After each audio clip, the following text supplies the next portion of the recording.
ಕನಕಪುರದ rural ಪದವಿ ಕಾಲೇಜಿನಲ್ಲಿ ಇತ್ತೀಚೆಗೆ ರಾಜ್ಯ ಮಟ್ಟದ ಚರ್ಚಾ ಸ್ಪರ್ಧೆ ನಡೆಯಿತು. ಕಾರ್ಯಕ್ರಮಕ್ಕೆ ಬೆಂಗಳೂರು ವಿಶ್ವವಿದ್ಯಾಲಯದ ಕುಲಸಚಿವೆ ಶಾಂತಲಾ ಅವರು ಮುಖ್ಯ ಅತಿಥಿಗಳಾಗಿ ಆಗಮಿಸಿದರು. ಅಂತಾರಾಷ್ಟ್ರೀಯ ಸಮಸ್ಯೆಗೆ ಯುದ್ಧವೊಂದೇ ಪರಿಹಾರವಲ್ಲ ಎಂಬ ವಿಷಯ ಕುರಿತು ಪರ ವಿರೋಧ ಮಾತನಾಡಲು ರಾಜ್ಯದ ವಿವಿಧ ಕಾಲೇಜಿನ ವಿದ್ಯಾರ್ಥಿಗಳು ಸ್ಪರ್ಧೆಯಲ್ಲಿ ಭಾಗವಹಿಸಿದರು. ಇವುಗಳ ವಿರುದ್ಧ ಹೋರಾಡಲು ಬಲ ಪ್ರಯೋಗವೇ ಸರಿಯಾದ ಉತ್ತರವಾಗಿರುತ್ತದೆ ಎಂದು ನಾನು ಹೇಳಲು ಇಷ್ಟಪಡುತ್ತೇನೆ. ಇಲ್ಲ, ಯಾಕಂದ್ರೆ ಹಮ್ಮುರಾಬಿ ಹೇಳಿದ್ದು ಕಣ್ಣಿಗೆ ಕಣ್ಣು ಹಲ್ಲಿಗೆ ಹಲ್ಲು ಅಂತಕ್ಕಂಥ ವಿಷಯವನ್ನ ಹಮ್ಮುರಾಬಿ ಅವರು ಅವತ್ತೇ ತಿಳಿಸಿಕೊಟ್ಟಿದ್ದಾರೆ. ಬೆಂಗಳೂರು ವಿಶ್ವವಿದ್ಯಾಲಯದ ಕುಲಸಚಿವೆ ಶಾಂತಲಾ ಅವರು ಕಾರ್ಯಕ್ರಮವನ್ನು ಉದ್ಘಾಟಿಸಿ ಮಾತನಾಡಿ, ಇಂತಹ ಕಾರ್ಯಕ್ರಮಗಳಿಂದ ವಿದ್ಯಾರ್ಥಿಗಳಿಗೆ ಯೋಚನೆ ಮಾಡುವಂತಹ ಅವೆನ್ಯೂ ಕ್ರಿಯೇಟ್ ಮಾಡುತ್ತೆ ಹಾಗೂ ಯೋಚನೆ ಮಾಡಿ ಪರಿಹಾರ ಹುಡುಕಲು ಅವರಿಗೆ ಅವಕಾಶ ಕೊಡುತ್ತೆ ಎಂದರು. ಈ ಥರ ಪ್ರೋಗ್ರಾಮ್ಸಿಂದ ಏನಾಗುತ್ತೆ ಅಂದರೆ ವಿದ್ಯಾರ್ಥಿಗಳು ಯೋಚನೆ ಮಾಡೋದಕ್ಕೆ ಇದು ಒಂದು ಅವೆನ್ಯೂ ಕ್ರಿಯೇಟ್ ಮಾಡುತ್ತೆ ಮತ್ತು ಅವರು ಯೋಚನೆ ಮಾಡಿ ಸೊಲ್ಯೂಷನ್ಸ್ ಕ್ರಿಯೇಟ್ ಮಾಡೋದಕ್ಕೆ ಅವ್ರಿಗೆ ಒಂದು ಅಪರ್ಚುನಿಟಿ ಕೊಡುತ್ತೆ. ನಮ್ಮ ಯಾವುದೇ ವಿದ್ಯಾಸಂಸ್ಥೆ ಆಗಲಿ ಬರೀ ವಿದ್ಯಾರ್ಥಿಗಳಿಗೆ ವಿದ್ಯೆ ಕೊಡೋದಲ್ದಿರ ಕರೆಂಟ್ ಸಿಚುವೇಶನ್ಗೆ ಮತ್ತು ಕರೆಂಟ್ ಪ್ರಾಬ್ಲಮ್ಸ್ಗೆ ಸೊಲ್ಯೂಷನ್ ಫೈಂಡರ್ಸ್ ಆಗಬೇಕು ನಮ್ಮ ವಿದ್ಯಾರ್ಥಿಗಳು. ಮತ್ತು ಏನೇ ಸಮಸ್ಯೆ ಇದ್ದರೆ ಅವ್ರದ್ದಾಗಲಿ ಇಂಡಿವಿಜುವಲ್ ಆಗಲಿ ಸೊಸೈಟಿದಾಗಲಿ ಅವ್ರಿಗೆ ತಿಳಿದಷ್ಟು ಮಟ್ಟಿಗೆ ಸೊಲ್ಯೂಷನ್ ಫೈಂಡ್ ಮಾಡ್ತಾ ಹೋದರೆ ನಮಗೆ ಎಷ್ಟೋ ಬರೋ ಅಂಥ ಕ್ಲಾಶಸ್ ಕಮ್ಮಿ ಆಗುತ್ತೆ ಅಂತ ನಾನು ಕಾರ್ಯಕ್ರಮದ ಅಧ್ಯಕ್ಷತೆಯನ್ನು ವಹಿಸಿದ RES ಅಧ್ಯಕ್ಷರಾದ HK ಶ್ರೀಕಂಠ ಅವರು ಮಾತನಾಡಿ, ಕರೆಯಪ್ಪನವರ ಸ್ಮರಣಾರ್ಥ ಚರ್ಚಾ ಸ್ಪರ್ಧೆ ಕಾರ್ಯಕ್ರಮವು ಕಳೆದ 45 ವರ್ಷದಿಂದ ನಡೆದುಕೊಂಡು ಬಂದಿದೆ.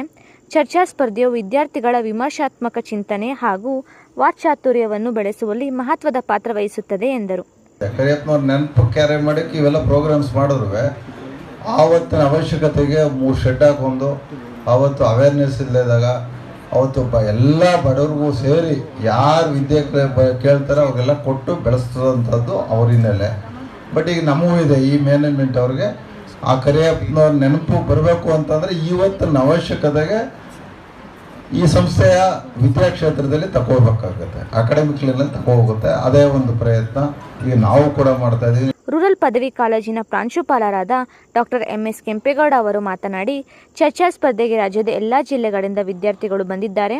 ಪ್ರತಿ ವರ್ಷವೂ ಆ ವರ್ಷದ ಪ್ರಚಲಿತ ವಿಚಾರದ ಮೇಲೆ ನಾವು ಚರ್ಚಾ ಸ್ಪರ್ಧೆಯನ್ನು ಆಯೋಜಿಸುತ್ತೇವೆ. 73 ಕಾಲೇಜಿನಿಂದ ಪರೋ ವಿರೋಧ ಮಾತನಾಡಲು ವಿದ್ಯಾರ್ಥಿಗಳು ಬಂದಿದ್ದಾರೆ ಎಂದರು. ನಮ್ಮ ಕಾಲೇಜಿನ ವಿಶೇಷ ಏನೆಂದರೆ ಪೂಜ್ಯರ ಸ್ಮರಣಾರ್ಥ ಅಂತರ್ ಕಾಲೇಜು ಚರ್ಚಾ ಸ್ಪರ್ಧೆಯನ್ನು ಆಯೋಜಿಸಿದ್ದೀವಿ. ಇದು 45 ವರ್ಷಗಳಿಂದ ನಿರಂತರವಾಗಿ ಅವರ ಆಶಯದಂತೆ ನಡೆಸಿಕೊಂಡು ಬರ್ತಾಯಿದ್ದೀವಿ.